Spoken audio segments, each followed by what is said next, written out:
दोस्तों, आज की कहानी में हम एक ऐसी दुनिया को देखेंगे जहां शोर मचाने की सजा सिर्फ मौत होती है, क्योंकि धरती पर ऐसे एलियंस ने कब्जा कर लिया था जो कि अंधे थे पर शोर को बखूबी सुन सकते थे। मूवी की शुरुआत में हमें एक फैमिली को दिखाया जाता है जहां जॉन और एमिली अपने बड़ी बेटी रेगन के साथ एक सुपरमार्केट में कुछ खाने पीने की चीजें लेने के लिए जा रही होती है। और रेगन यहाँ बचपन से ही डीप थी और अब सुपरमार्केट में रेगन का सबसे छोटा भाई एक एरोप्लेन को लेने की कोशिश कर रहा होता है, पर गलती से वो प्लेन नीचे गिरता है। पर रेगन उसे नीचे गिरने से पहले ही पकड़ लेती है, क्योंकि किसी भी तरह की आवाज उनके लिए जानलेवा हो सकती थी। और अब एमिली जॉन को वापस घर चलने का इशारा करती है, पर जॉन अपने बेटे से वो प्लेन लेकर बैटरी निकालकर वापस रख देता है। पर रेगन का भाई बहुत ही उदास हो जाता है और इसलिए रेगन उसे बिना बैटरी लगाए प्लेन को दे देती है और वो बच्चा चुपके से उस प्लेन की बैटरी को भी उठा लेता है। और अब सारे लोग धीरे धीरे बिना आवाज किए अपने घर को लौट रहे थे और वे लोग एक पुल को क्रॉस करने ही वाले थे कि तभी वही खिलौने की आवाज आने लगती है। और अब जॉन अपने बड़े बेटे मार्कस को नीचे रखता है और छोटे बेटे की तरफ भागता है। और अब रेगन पीछे मुड़कर देखती है तो उसे अपने छोटे भाई के हाथ में वही प्लेन नजर आता है और अब उसे हालात की गंभीरता का एहसास होता है। और इससे पहले कि जॉन अपने बेटे तक पहुंच पाता, वहां पर एक एलियन आ जाता है और वो एलियन उसके बेटे को मार डालता है। सीन 1 साल बाद शिफ्ट होता है और अब जॉन ने अपने घर के चारों ओर कैमरे भी बिछा रखे थे और वो भरी दुनिया में उम्मीद के साथ रेडियो सिग्नल भी भेजता था, पर उसे कोई भी जवाब नहीं मिलता। और हम देखते हैं कि जॉन और उसकी फैमिली ने बिना आवाज किए इस धरती पर रहना सीख लिया था। और क्योंकि एमिली प्रेग्नेंट थी, इसलिए उन्होंने एक डिलीवरी रूम को भी बिल्कुल साउंड प्रूफ बनाया था। और अब उसी शाम रेगन अपने भाई मार्कस के साथ लूडो खेल रही थी, पर गलती से सामने पड़ा लैंटर्न गिर जाता है और जॉन फौरन ही आग को बुझाने के लिए दौड़ता है और नोटिस करता है कि बाहर कुछ आवाजें हो रही हैं जो कि एलियंस को अट्रैक्ट कर सकती हैं। पर वो बाहर में कुछ गिलहरियों को देखता है जिनकी आवाज सुनकर एलियन आ जाते हैं और उन गिलहरियों को मार डालते हैं। जॉन यहाँ काफी बार रेगन की कान की मशीन को ठीक करने की कोशिश करता है, पर वो कभी भी काम नहीं करती। पर फिर भी जॉन इस मशीन को रेगन को पहनने को कहता है और एक वादा करता है कि वो बहुत जल्द इस मशीन को ठीक कर लेगा। अगले दिन एमिली अपने बेटे मार्कस को पढ़ा रही थी और जॉन बाहर फिशिंग करने के लिए जा रहा होता है और तभी मार्कस अपने फादर के साथ जाने की जिद करता है और ये देखकर जॉन उसे अपने साथ ले लेता है। और अब रेगन भी जॉन के साथ जाने का जिद करती है, पर जॉन यहाँ रेगन को मना कर देता है। और अब रेगन बहुत ही अपसेट थी, क्योंकि उसे लगता था कि उसके फादर ने रेगन को अभी भी माफ नहीं किया है और अपने छोटे बेटे की मौत की जिम्मेदार वो रेगन को ही मानता है। उधर जॉन मार्कस को फिशिंग करना सिखा रहा होता है और साथ ही साथ उसे एक झरने के करीब लेकर भी जाता है, जहां वो उसे खुलकर शोर मचाने को कहता है, क्योंकि झरने के पीछे की आवाजें दूर तक नहीं जाती। और उधर घर पर एमिली कपड़े धोने के लिए जा रही थी, पर उसका कपड़ा एक कील में फंस जाता है और कपड़ों को छुड़ाने पर कील ऊपर की तरफ खड़ी रह जाती है। और तभी रेगन अपना बैग उठाती है और छोटे भाई की मौत की जगह पर पहुंचती है और उसी की याद में वो उस प्लेन के साउंड सर्किट को काटकर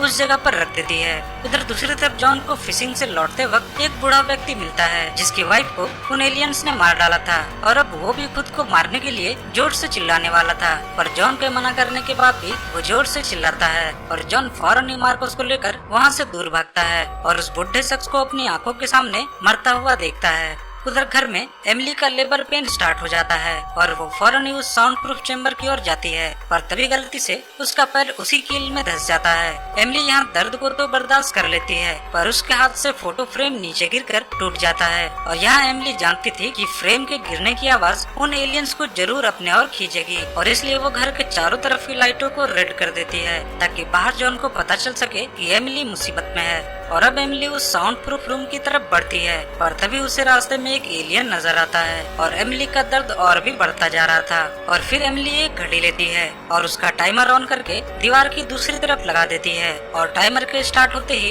वो एलियन दूसरी तरफ भागता है और एमिली को थोड़ा वक्त मिल जाता है और एमिली उस साउंड प्रूफ रूम में जाने लगती है। पर तभी एमिली को रास्ते में एक और एलियन मिलता है और अब एमिली के पास बाथ टब में छिपने के अलावा और कोई भी दूसरा रास्ता नहीं था। थोड़ी देर बाद जॉन जब घर पहुँचता है तो वो घर के चारों तरफ रेड लाइट को देखकर समझ जाता है कि एमिली मुसीबत में है और वो फौरन ही प्लान के तहत घर के बाहर बहुत सारे पटाखों को जलाने लगता है ताकि उन एलियंस का ध्यान भटकाया जा सके। उधर रेगन जो उस पुल पर आराम कर रही थी, वो उन पटाखों को देखकर घर की ओर भागती है और अब जॉन जब तक घर पहुंचता है तब तक एमिली सारी मुसीबतों को झेलकर एक बच्चे को जन्म दे चुकी थी। उधर मार्कस फायरवर्क्स के बाद घर लौट रहा था पर तभी उसी रास्ते में एलियन का एहसास होता है और वो खेतों में भागने लगता है और एक ट्रैक्टर के टायर से टकराकर बेहोश हो जाता है। और इधर घर में जॉन साउंड प्रूफ रूम में एंटर करने वाला था, क्योंकि नए जन्मे बच्चे ने शोर मचाना शुरू कर दिया था और इसलिए जॉन ने उस बच्चे के मुंह में एक मास्क डाला और एक साउंड प्रूफ बॉक्स में सेफली रख दिया। उधर दूसरी तरफ रेगन घर वापस लौट रही थी, पर तभी वो एक तेज टॉर्च की रोशनी को देखती है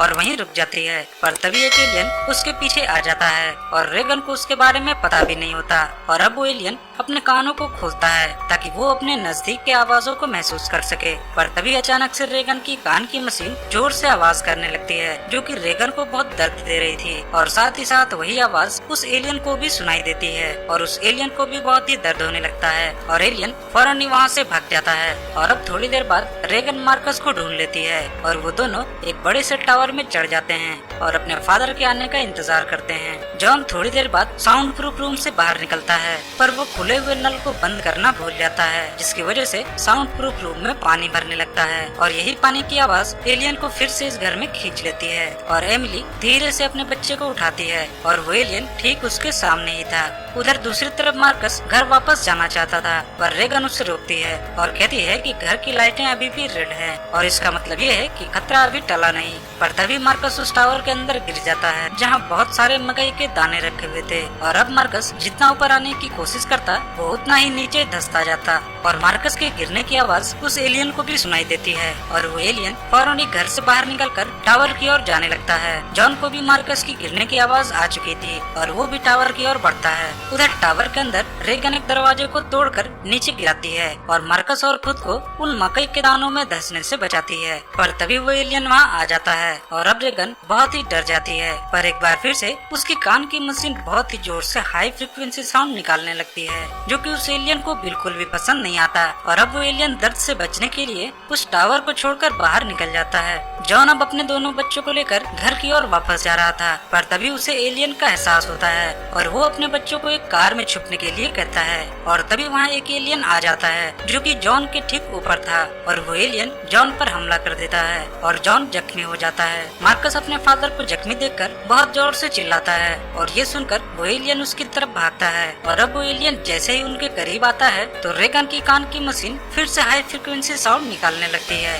और रेगन दर्द को रोकने के लिए उस मशीन को बंद कर देती है और वो एलियन कार पर हमला करने लगता है और अब जॉन अपने बच्चों को मुसीबत में देखता है और उसकी जान बचाने के लिए वो जोर से चिल्लाता है और अब वो एलियन कार को छोड़कर जॉन की तरफ भागता है और जॉन को मार डालता है। रेगन और मार्कस फौरन ही मौका देखकर घर पहुंचते हैं और एमिली के गले लग जाते हैं, पर वे लोग अभी भी सुरक्षित नहीं थे और फिर वे लोग नीचे बेसमेंट की ओर जाते हैं और वहाँ रेगन अपने फादर के रिसर्च को देखती है, क्योंकि उसके फादर उसके कान की मशीन को ठीक करने के लिए बहुत ही मेहनत कर रहे थे और रेगन ये देखकर बहुत ही उदास हो जाती है। पर तभी वहाँ एक एलियन आ जाता है और एमिली के पास एक शॉटगन थी, पर फिर भी वो उस शॉटगन का इस्तेमाल नहीं कर पा रही थी क्योंकि एलियन की बाहरी चमड़ी बहुत ही मोटी थी और ऊपर से बुलेट की आवाज और भी एलियन को अट्रैक्ट करती। और ठीक तभी रेगन को अपने कान की मशीन के बारे में याद आता है कि वो मशीन कैसे उन एलियंस को बहुत ही तकलीफ देती है और अब रेगन वो मशीन को अपने कानों में लगाकर उसे ऑन कर देती है और उसके पावर को बढ़ा देती है और इसी के कारण रेगन को बहुत तेज दर्द होने लगता है, पर साथ ही साथ उस एलियन को भी बहुत तेज दर्द होने लगता है